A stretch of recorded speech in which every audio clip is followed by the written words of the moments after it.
take y'all along with me and do some plots. Check behind our new shear hand, cutter man, however y'all want to call it. Here in Louisiana, most people call them shears, just so y'all know. Why? I don't know. That's just what we call them. But, so anyway, I'm gonna stand here, we're gonna take some plots. Let's see, there's one. There's two. 3. Yeah, 3. That one's too far.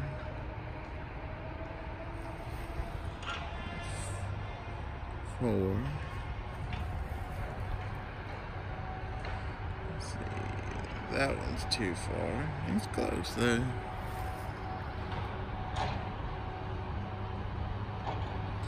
I'm gonna give that one 5, 6.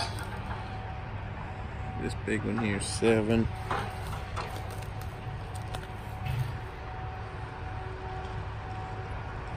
I think we started with that one. We'll go with 7. So pretty well spot on. We're looking for a 7. We got a 7.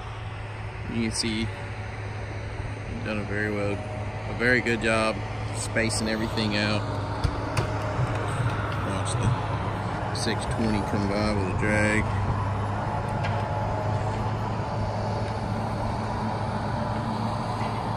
So, as I've shown before, I mean, you look at the tops are evenly spaced.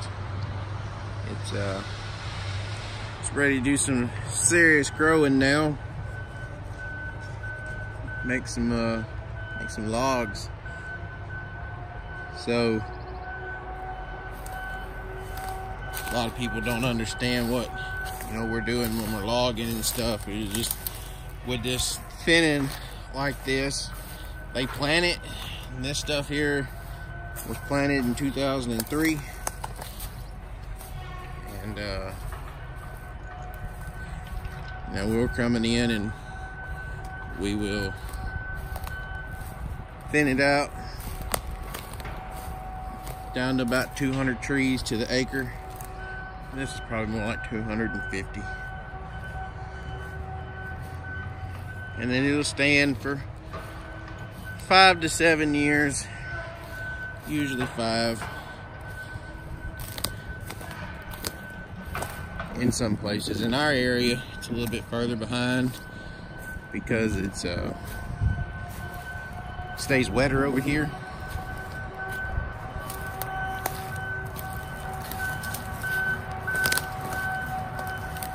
So they don't get to cut as much of their budget each year as they would like. So they get behind.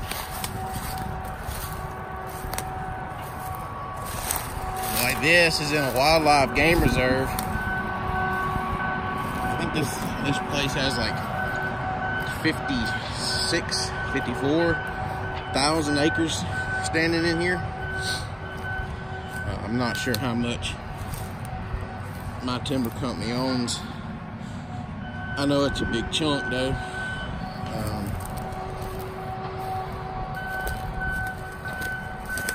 I say owns, they manage the timber. They don't own the land. They just manage the timber. Walk this way and go watch the 753 work a little bit.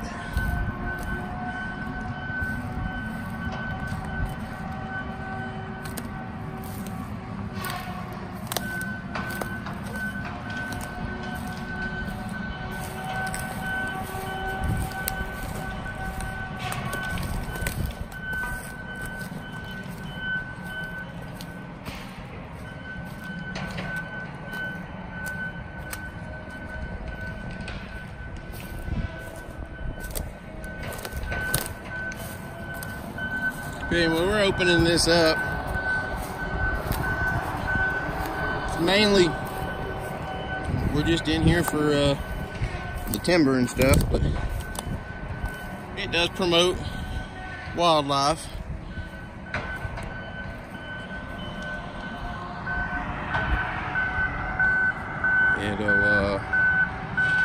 It'll open this up, and the deer will come to this like crazy this fall.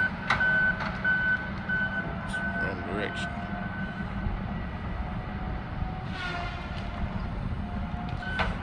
But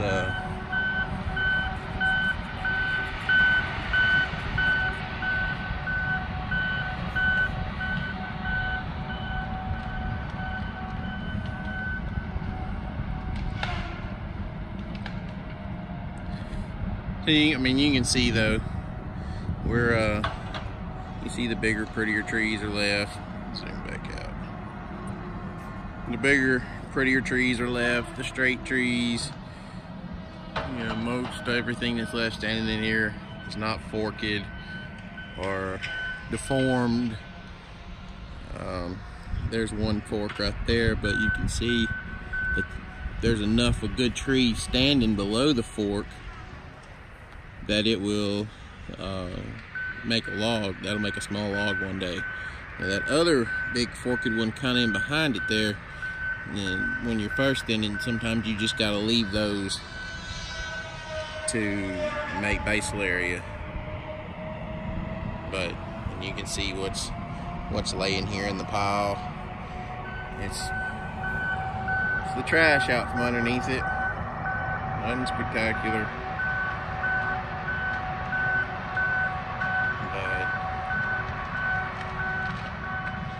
That's basically, I guess you said, crash course on thinning. If you don't know how to thin, just take the small stuff, leave the better stuff. Get as many forked trees out as you can without going below your basal area. But so,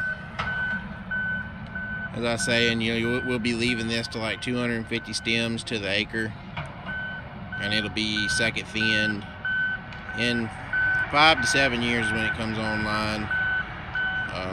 Realistically, in this district, you're looking at like 7+.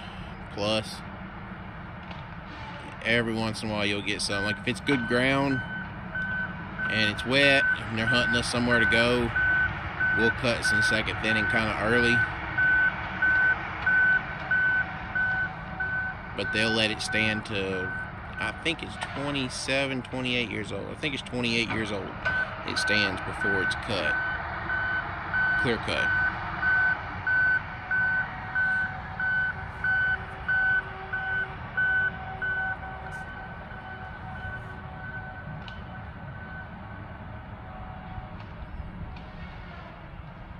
Most everything that we're taking will eventually die out anyway. It's kind of like growing, you know, any other type of crop. At a certain time, you have to harvest it, or else you lose it. And timber is no different than any other type of agriculture crop,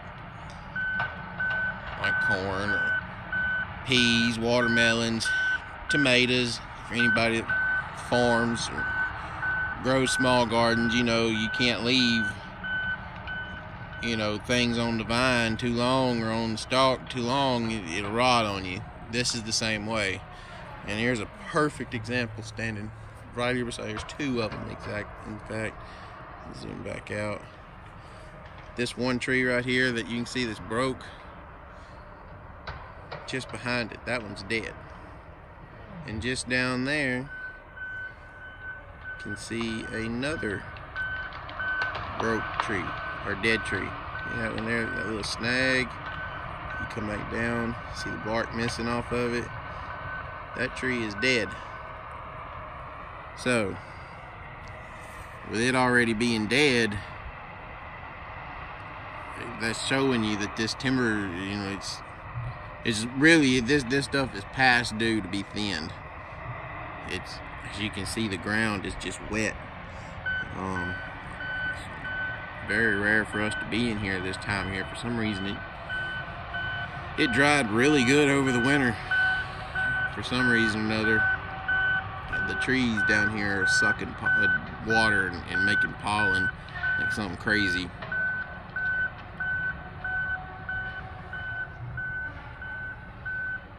But I mean, as you can see though, those two examples there, this stuff is already dying off in places.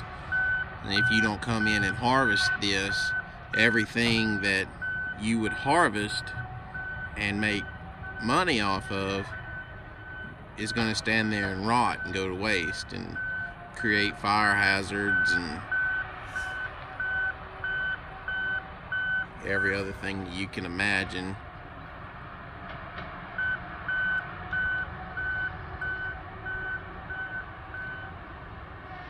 So you got to go ahead and get in here and get this stuff out. The stuff that's going to, you know, die in the next 5 to 7 years.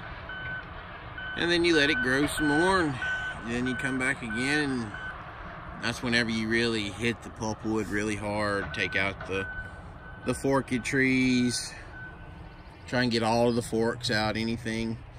I don't know if y'all can see that one right through over there. It's kind of got that crook in it. You try and get all the crook trees out and stuff like that. Clean it up to where there's nothing but quality saw log timber standing on the ground.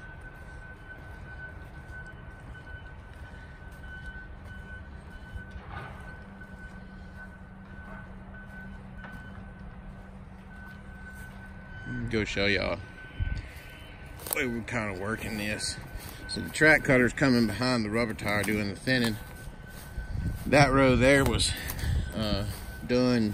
It was cut just down road back whenever we were here at the beginning of November last year. This here, you can see the ground over there was kind of wet and everything else. You can see the difference in the ground here. I mean, you wouldn't be cutting this with a narrow tired wheel cutter or skidding it with narrow tires or even 44s on your skidder. You would cut it somewhat with the rubber tire cutter, but this is that kind of ground in our area that the more you run on it, the more it sponges up and becomes boggy. It don't necessarily cut ruts. It's just so mushy. It just goes what we call pumping. It just goes to pumping so hard, and it pulls the machine down, and it just looks like shit whenever you're done. But here's a good look at what I'm doing with the rubber tire cutter with the duals on it. You're coming ahead of the track cutter, cutting the rows. If the ground was too bad when the skidder come in here to pick this up, he would just leave this and he would holler and be like, hey, there's you know, that row's too wet, so I'm just gonna leave the down row wood.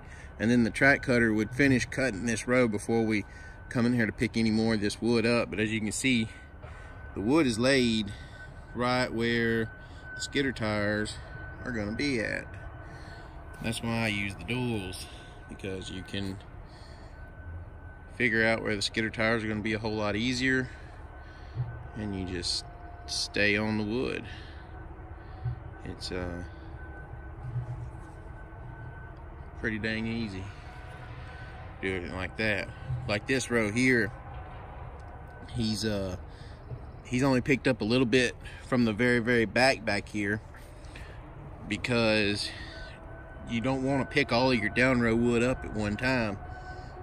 You want to kind of, you know, as you can see, he's working on one row.